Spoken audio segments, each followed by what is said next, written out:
Welcome to Political Hitman on Israel News Talk Radio. Want to connect with Howie? Email him at howie@israelnewstalkradio.com. Now here's your host, Howie Silberger.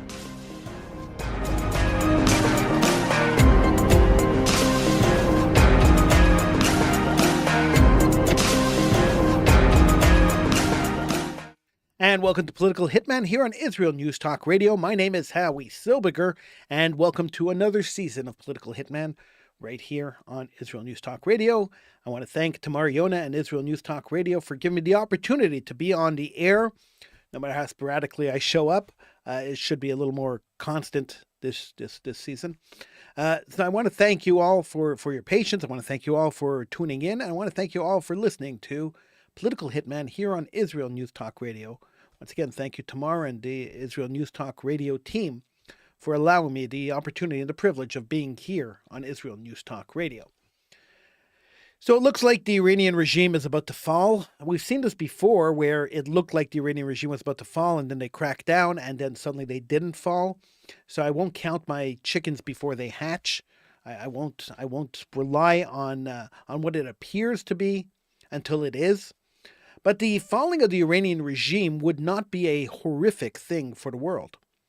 I don't like theocracies, and I know it sounds weird to say that on a Jewish radio station coming out of a Jewish state, but theocracies really bother me because they never really follow the religion. What theocracies tend to do is use religion as a mask for dictatorships. And by using religion as a mask for dictatorships, what happens is that people who legitimately want to follow the religion for the beauty of religion, and every religion has a lot of beauty to it, regardless of how right or wrong they are in their religious beliefs, there is a lot of beauty to many religions, to almost all the religions have beauty to them. At the end of the day, people who just want to follow the beauty of the religion, follow the traditions of the religion, kind of get turned off by the theocracies that exist, by the countries that run themselves by religion, because they never follow the religion. They warp the religion and they twist the religion to meet their twisted minds and their twisted ways of running a country.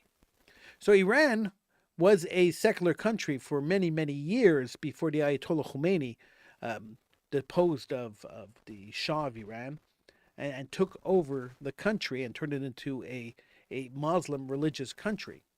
Much like many other Muslim religious countries around the world, it became a radical Muslim religious country who believed and still believe that they are superior to everybody else and that they are the leaders in the spreading of Islam around the world. And they've taken that responsibility very seriously. And they've condemned people to death for speaking out against Islam. They have condemned people to death for standing up against them. They have condemned people for death for not dressing or acting in the ways that they dictate that their citizenship should act. And this kind of dictatorship kind of reminds me of the communist dictatorships, which went the other way. So religious dictatorships take religion to the extreme and persecute their civilizations, their populations, based on their religious interpretations, based on their religious zealotry. Communism goes the other way and takes atheism to the extreme and then persecutes their people in their country, people in their population, for displaying any form of religion. So they're actually polar opposites. So if you take a look at Iran or you take a look at Cuba, they are polar opposites. One a communist country, one a religious country. It's quite interesting in a theoretical political science point of view, but that's not what we're talking about here. The falling of Iran, who has been a state sponsor of terror for years, will make the world a safer place. Now, what will replace the Ayatollah in Iran? I don't know. And I hope that whoever or whatever replaces the Ayatollah and the regime in Iran will be something that will be more, I'm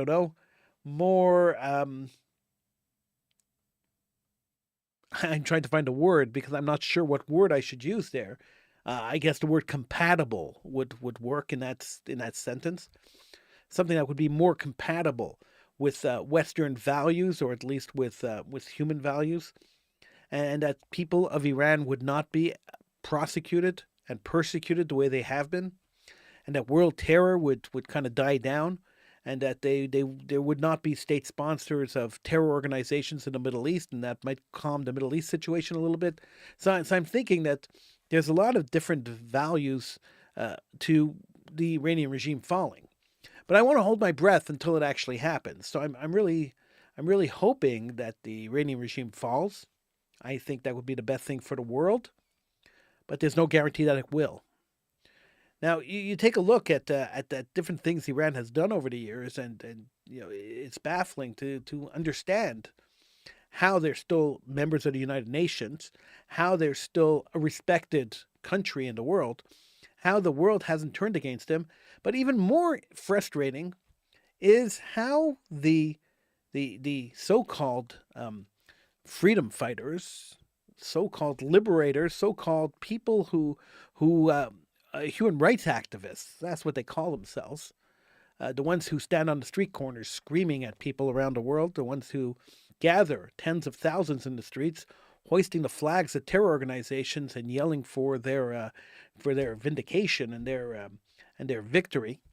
It's interesting that these people who stand so firmly against oppression and women's rights violations and religious persecution and genocide have never really stood against Iran. In fact, they hoisted the Iran flag at some of their rallies. It's mind-boggling. It's baffling that after Nicolas Maduro of Venezuela was deposed by the United States and arrested, that these same people who were yelling genocide when it came to Gaza and falsely accusing Israel of committing a genocide there, suddenly traded in their Palestinian flags for Venezuelan flags to support Maduro. So you see where the warped society has warped the minds of young people to believe that evil is good and that good is evil. It's amazing. When you watch the trajectory of that, it is absolutely amazing. And of course, it all started off, as we've spoken before on this show, with the Soviet Union having a campaign to destroy Western values, starting in universities, and a successful campaign at that, as Western values have been completely destroyed in North America. There are no more Western values, and you see it on television, you see it in the news, you see it in current events, you see it in education. And it's very sad when you look at Western values and the degradation of Western values and the complete destruction of what everyone knew existed before and what happened, what exists today when it comes to the value system, the moral value system of society. We are basically living in a guttered society, with a valueless gutter society, a moralist society. And that's really sad. So when you take people who stand up and fight for evil, how do you handle that? What do you do with these people? And it's a very difficult conversation to have when you realize that anybody living in North America or Europe has neighbors who have stood up against good and sided with evil. It's very disconcerting to know that when you walk into a supermarket or you walk into a drugstore or you go swimming at a public pool, that many of the people who are there with you have chanted for your death, have chanted for you to be murdered. It's very disconcerting to understand that politicians that are sitting in governments right around the world have done nothing to stop people from yelling for the death and the genocide of people, while accusing the same people they're calling for the genocide of committing genocide. It's mind-boggling that this happens, and it's mind-boggling that normal human beings, normal people, haven't stood up and said, hey, 1 second, this makes no sense. Hey, 1 second.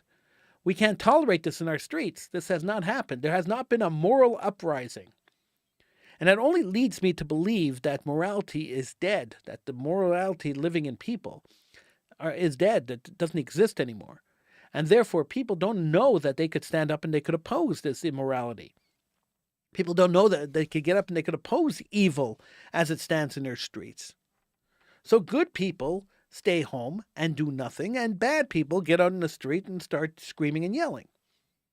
And that is because organizations that run communities around the world, I'm not only saying Jewish communities, I'm saying all communities around the world, have made it a bad thing for good people to get into the street and protest. Governments have made it a bad thing for good people to get up and protest. And so every time people get up to protest anything, regardless of what it is, the media always portrays it as something bad. Teachers go on strike. The media will tell you, oh, yeah, teachers are on strike. 14,000 students are at home. And parents have to leave their work and have to take time off work, and they lose their income.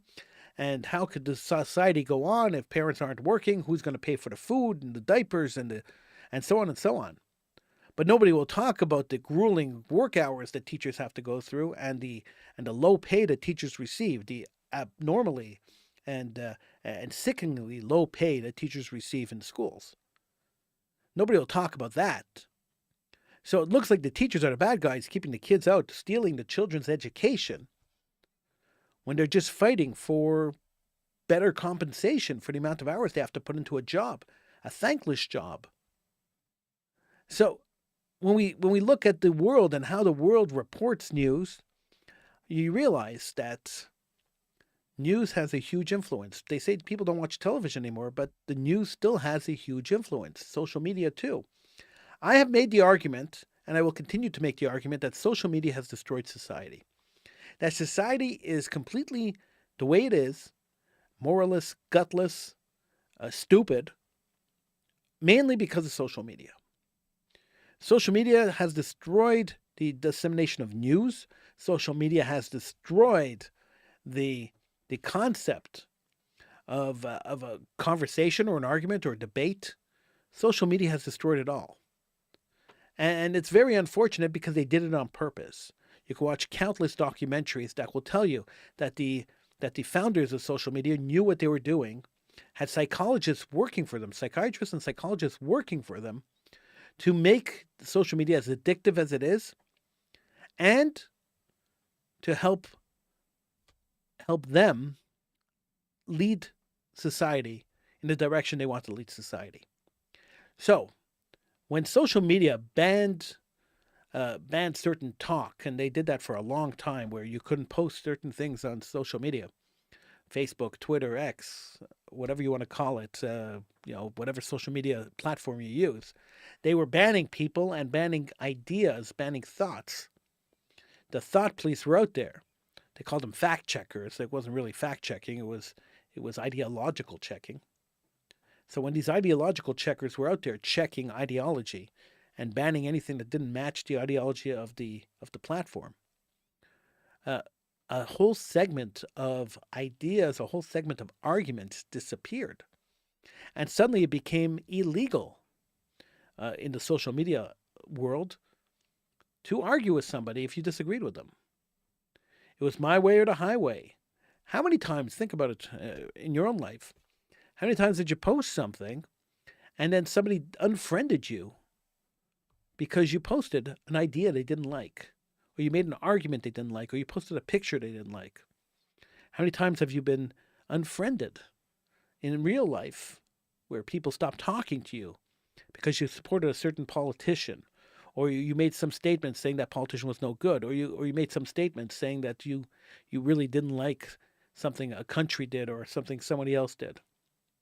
It's ridiculous. I spent years doing radio shows with people who are ideologically opposite of me. I always had somebody way radical left on my show. And I'll tell you the honest truth. I was friends with these people. I would go out to dinner with these people after the show. We would talk outside of the show. We would get together for stuff outside of the show. We were friends. But on the show, we were ideological opposites, and it wasn't fake. The people I had on the show actually believed what they believed in. I actually believe what I believe in. But I understood that we could differ in ideas, but still be friends. That one thing had nothing to do with the other. Now, of course, if one of these people went and started siding with Jew murderers, which happened to me, where one of my friends decided to go and side with Jew murderers. That was the red line that you couldn't cross. So once you crossed that line, that I cut you off. But before that, if we just agreed on ideology, then why can't we be friends? I don't understand why I would not be able to be friends with somebody who disagrees with me. It doesn't make any sense. But that's what the world had become. We had become so polarized that if I said something that they didn't like, they would never talk to me again. I have people who are upset that I questioned the veracity of masks during COVID and cited some medical journals that stated that masks weren't effective in stopping the spread of COVID. And they were so upset with me that they not only did they unfriend me or stop talking to me in real life, but if they see me now, they cross the street. And we're a few years away from COVID, but they still don't talk to me. This visceral hate that develops when you disagree with somebody in today's world is a direct result of Facebook, Twitter, Instagram, Snapchat, or whatever social media platform you're using. On social media, you can say whatever you want, and people answer you whatever you want. They don't necessarily say it to your face, but they'll say it to you on social media. But that hatred that they build up, and it's a false hatred. It's not even real. And that's really the problem with it. It's not even a real hatred. It's a false hatred that's built up. But it carries over into life. And because you are politically opposed to what they're saying, they feel that you are the enemy. So we've become a society of thems and us's. The enemy versus me. And the old saying that I'm normal and the world is crazy really fits with what's happening in society today. And so when I get up and I say it'd be good if the Iranian regime falls, I know there are at least 50,000 people out there who will oppose that, who will say to me, that's not true and you can't say that and you hate Iranians, you're an Iranian phobe or whatever they want to call it, Islamophobe maybe, whatever they want to call it, whatever nasty thing they want to say about me, because that's the second part of this. Now if you say something that they don't like, they say nasty things about you. There was a time when I was young that if you called somebody an anti-Semite, you said you are an anti-Semite, it actually meant something. The person got insulted, the person got upset. How could you call me an anti-Semite? I don't hate Jews. And it would be a big deal to be called an anti-Semite. The word has been bandied around so much over the last 30 years, 40 years, that it means nothing today. Calling someone an anti-Semite today, they just shrug it off. The word Hitler, the name Hitler, invokes the worst genocide committed against the people in the last 500 years. Killing factories were built under Hitler's name, where people were rounded up like cattle and sent to the slaughter. This is fact. It's there are people who claim that this never happened. This is fact. That Hitler created a killing factories. He created a assembly line, a production line of killing, of murder. This is the embodiment of evil. And so referring to somebody as a Hitler at one time really meant something. It's like you can't get worse than calling somebody Hitler. Today, the name Hitler is bandied around as if it means nothing, as if there's no weight to the name. And, everybody's a Hitler. If you say something that they disagree with, you're a Hitler. If you say something the left disagrees with, it's a Hitlerite. You're a Nazi. Calling someone a Nazi 20 years ago, even 30 years ago, was the biggest insult you could possibly say to somebody. You're calling them a genocidal killer. You're saying that they believe in an ideology that destroyed European Jewry, along with some blacks and some gypsies and some other people that the Nazis didn't like. You were calling them a white supremacist. But today, They shrug it off because we've dumbed down society to a point, and social media was a big part of this because it killed attention spans. We've dumbed down society to a point where society doesn't even understand history. History is not taught in high schools. History is not taught in elementary schools, not to a great extent. It's kind of an afterthought. And because history is so untaught and people are so unaware of history, when you mention historical names, Mussolini, Hitler, like just horrific people, the generations that came after the Holocaust, 2-3 generations after the Holocaust, have no idea who these people are. When you say the word genocide, they have no idea what a genocide is. So that's why it's easy for them to get up and say, Israel's committing a genocide. Because they have no idea what genocide is. That's why it's easy for them to get up in Sydney, Australia and yell, "Gaz the Jews." Because they never met anybody who witnessed the gassing of Jews. They had no connection to gassing Jews. We knew we'd get to this point. I remember years ago, I was at a conference, at one of these Jewish conferences, we were talking about what would life look like after the last Holocaust survivor died. And that was the topic of the conference. What would the world look like after the last Holocaust survivor died? The last witness to the Holocaust died. Where do we go from there? And I remember sitting at this conference. Steven Spielberg was sitting at the conference. He had just finished Schindler's List, and he had just created the Shoah Foundation. And I had gotten a job working for the Shoah Foundation. And we were sitting in a room, and Steven Spielberg said, I'm starting right now, and this was just as he was starting it. He said, I'm starting right now a project to record Holocaust survivors, as many as I could. We're going to send out camera people right around the world, and we're going to record their testimonials. Because that way, when the last Holocaust survivor dies, at least we'll have recorded testimonials, and we'll be able to play it for future generations. It was a great idea, and I got really involved in it, and I worked for the Shoah Foundation for quite a few years, recording survivor testimonies. I had, living in Montreal, Canada, the highest per capita percentage of Holocaust survivors in the world. There was plenty of people to record, and we spent a long time recording Holocaust survivors and their testimonials. But it took a guy like Steven Spielberg to do that. And did it help? I don't know, maybe to a certain extent. I'm not sure how much these testimonials that we recorded are being shown anywhere. But I know they exist. But I also know that through watching interviews of people that they really don't understand what happened at the Holocaust. So you had events and you had programs like March of the Living, which were great when Holocaust survivors were on the trips and said, "I was here and I remember this and I remember that." It was compelling. Today, it's not so compelling anymore. And the kids who are going on these trips have no direct connection to the Holocaust. Their grandparents weren't Holocaust survivors. In fact, they never met a Holocaust survivor.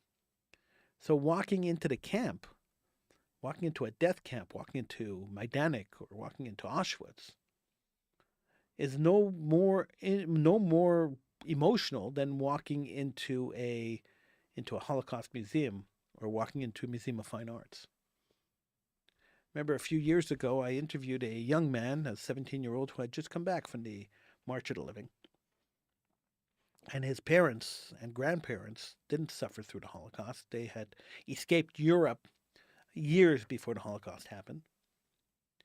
And I spoke to him and I said to him, so what was your personal attachment? Like, how did you feel when you walked into Auschwitz and you walked into a gas chamber and you walked up to a crematoria at Birkenau or at Majdanek? How did you feel? I said, I went on the trip, and my grandfather was a Holocaust survivor who was in all these camps. And I know the way I felt was probably different than the way someone 2 generations younger than me felt. And I said, how did you feel? And the boy looked at me and said, he said, we went to Mount Herzl and had the commemoration for dead Israeli soldiers for Yom HaZikaron. I had much more, I was crying. He says, but I really had no feelings in Auschwitz or Majdanek or any of these death camps. It was kind of boring, he told me. And I thought about that for a few minutes because it kind of hit me by surprise. I never thought somebody would say going to a death camp and seeing where millions of your ancestors were murdered would be boring. It was an interesting reaction. And I thought about it for a few minutes, and then I looked at him and I said to him, well, what were you expecting? How could it have been more exciting? And he looked at me and he says, well, I guess I just have no connection to the subject matter. And unfortunately, that happens as years go by and as generations go by. That happens, that the connection to the subject matter becomes less and less, and then the subject just becomes history. How many of us break into tears when we think about the Spanish Inquisition? How many of us break into tears when we think about the Ceausescu massacre in Romania of the Jews? How many of us think, break out into tears when we think about the Crusades? It doesn't happen. We don't, because we're so far removed from those events that the emotional aspect of it doesn't exist. And we're getting to that point now with the Holocaust, where we're so generationally removed from it that the generations coming up have no connection to it whatsoever. And so the visceral reaction that somebody in my generation would have when somebody says you're a Nazi isn't necessarily the same kind of reaction that somebody 2 generations or 3 generations younger than me would have. I have more of a connection to the topic than they do. I'm closer to the topic than they are. And I know that's really sad to think about. It's really sad to say, but time marches on and history becomes history. And so here we are in a point in history where Jews don't have really a connection to the Holocaust. The generation of leaders coming up now have no connection to the Holocaust whatsoever. The Jew haters are still using the old trope that Jews are just trying to get sympathy from everybody by exploiting the Holocaust. It's not true, but it's a trope that they use. And the young generation of Jews that are in universities and graduating universities and going into leadership roles have no idea how to respond to that, because they're saying, we have no connection to the Holocaust. What are you talking about? I'm an American. I'm a Canadian. I'm a European. I live in Britain. I was born here. I was raised here. I have no connection to that whatsoever.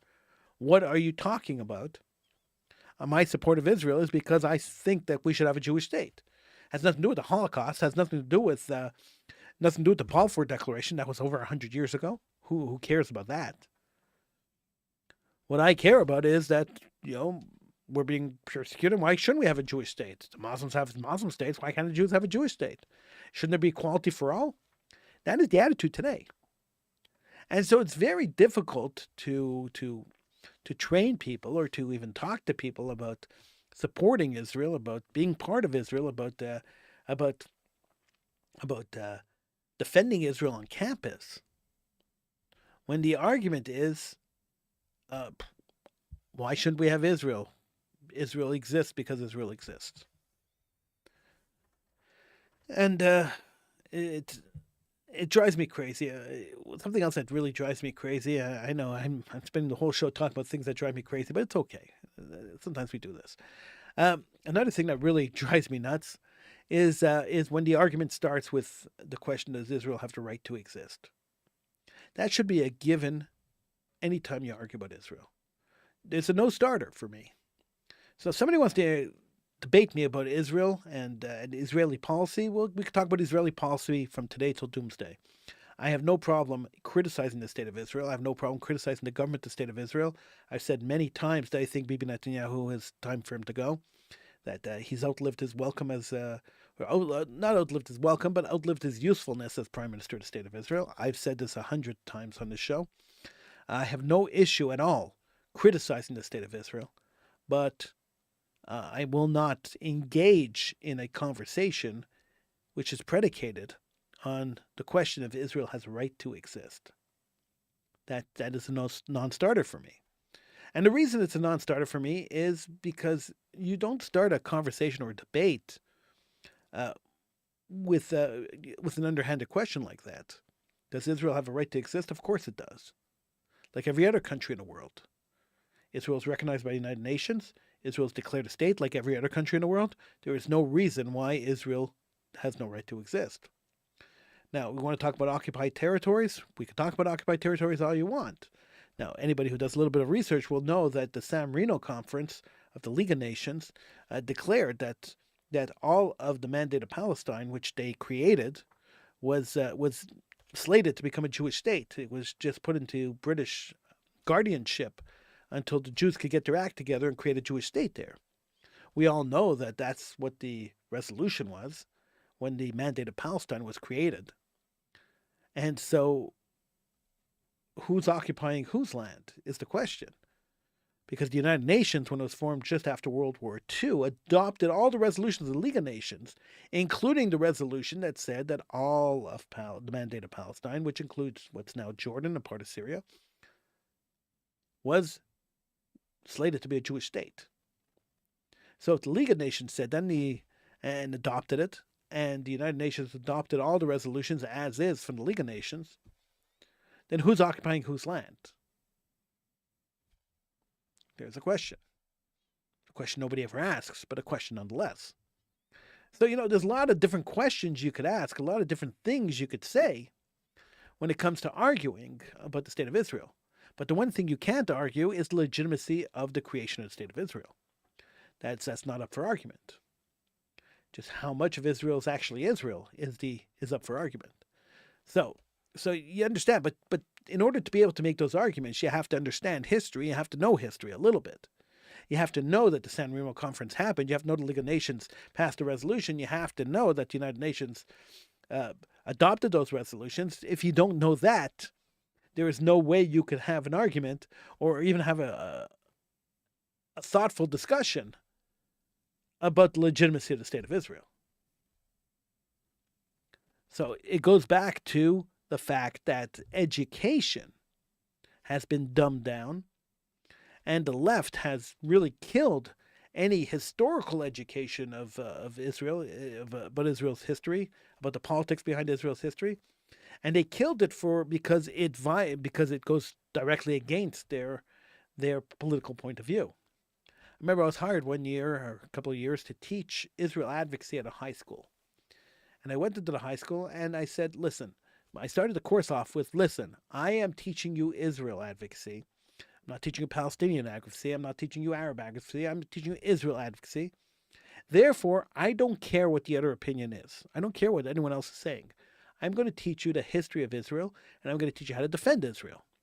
Is this a propaganda course? Of course it is, because it's called Israel advocacy. It has to be propaganda. So I'm not going to touch what the other people are arguing. I'm going to touch what you need to know about Israel. And I taught Israeli history fairly accurately. And I taught about the founding of the United Nations and the League of Nations, San Remo Conference. I went through the whole gamut. After my second year teaching that course, I got approached by the head of school, who was a radical lefty, who said to me, I don't like the way you're teaching that course, and I'm going to replace you. And he replaced me with a guy who came in, and the first class he gave, he taught the children. This guy came from the United Jewish Federations, of course. He taught the children that there is no conflict between believing that Israel could exist as an independent state where it is, and Palestine could exist as an independent state exactly where Israel is. There's no conflict of interest supporting Israel and Palestine at the same time. I'm not sure what he had in mind on how to superimpose two countries on top of each other. I'm not sure what he had in mind there, but that's what he taught the children.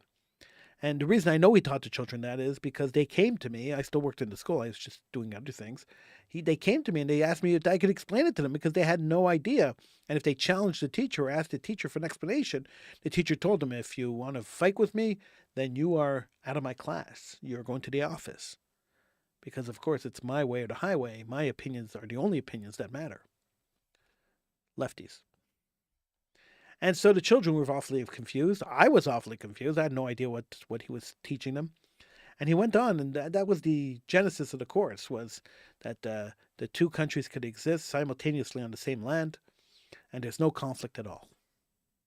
Well, if that was the case, and if that could actually happen, it would have happened already in the last 70 years. But it's not the case. Right now, Kahana was right. The only way for these two people to exist, and for a long time I said that Palestinians weren't a people. The so-called Palestinians, they came from all sorts of other countries. They immigrated. But right now, for the sake of this argument, I'll just use them generically as the Palestinians.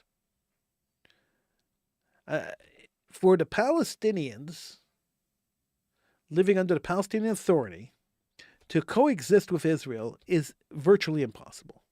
The politics have not allowed it to happen. The politicians have not allowed it to happen. And the hatred has built up for generations. And because it's so high and so embedded in society, there's no way for these two people to exist.